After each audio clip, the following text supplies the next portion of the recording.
देखिए, पहली बात तो है भारतीय जनता पार्टी का इसके बाद किस प्रकार का रुख रहेगा, क्या हमारी पार्टी करेगी, ये अभी मैं अवगत नहीं हूं।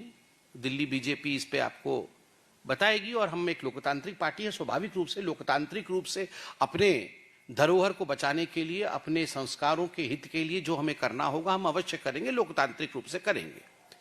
हम अपनी सीमाओं को जानते हैं कि कहाँ अंतर्राष्ट्रीय सीमाएं आरंभ होती हैं और उन सीमाओं के अंदर रहकर किस प्रकार से विरोध को जताना है वह भी हम करेंगे। जहां तक आपने ममता बनर्जी जी के विषय में पूछा है, ममता जी के बारे में ममता जी ही जवाब दे सकती हैं और मैं तो आप लोगों से आग्रह करूंगा, आप सशक्त माध्यम है, ममता जी से पूछिए क्यों नहीं आवाज उठाया है उन्होंने अभी तक।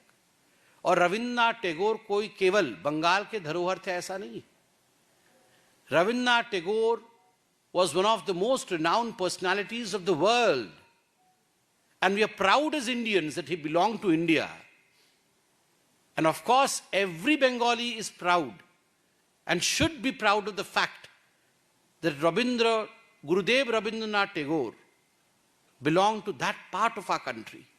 तो ये स्वाभाविक है कि आज ममता बनर्जी को जो प्रेस कॉन्फ्रेंस मैं कर रहा हूं, हमसे बहुत पहले ममता जी को तो तुरंत ही इस विषय पे विषय उठाना चाहिए था, मगर वो उठा नहीं पाएंगी शायद इसलिए क्योंकि उन्हें गिल्ट कॉन्शियसनेस है। भारतीय जनता पार्टी आज वोट के विषय में सोच करके ये प्रेस कॉन्फ्रेंस नहीं कर रही है। भारतीय जनता पार्टी ये प्रेस कॉन्फ्रेंस इसलिए कर रही है क्योंकि हमें लग रहा है कि हमारे civilisational value which spread across boundaries उस पे अटैक हुआ है, तो हमने ये प्रेस कॉन्फ्रेंस किया है। ममता जी प्रेस कॉन्फ्रेंस इसलिए नहीं कर पा रही है क्योंकि उनको लगता है कि सीमा पार से आए लोग उनके वोटर्स हो सकते हैं, उनके वोट बैंक हो सकते हैं। तो they are driven by vote bank politics, we are driven by cultural politics. सांस्कृतिक विरासत की राजनीति है हमारी, इसलिए हम दोनों में पार्थक्यता है, हम दोनों में अंतर है। कि पहली बात तो है, जहां तक ममता बनर्जी और बंगाल में जो हिंसा हो रही है उसका सवाल है, आए दिन आप देखते हैं किस प्रकार से वहां पर हिंदुओं के ऊपर अत्याचार होता रहता है और ये कोई नई बात नहीं है। और इसके लिए प्रेस कॉन्फ्रेंस करके मुझे शायद फैक्ट पेश करने की भी आवश्यकता नहीं है, क्योंकि आप खुद जब जमीन पर जाते हैं तो the situation speaks for itself.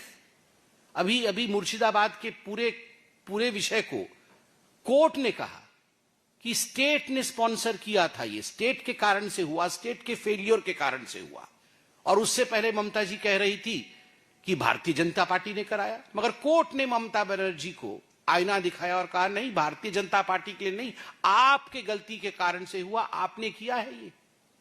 और आज रविंद्रनाथ टैगोर जी के घर के आक्रमण के प्रेस कॉन्फ्रेंस तक को बंगाल से टीएमसी कर नहीं पा रही है, केवल और केवल अपीजमेंट की राजनीति के कारण।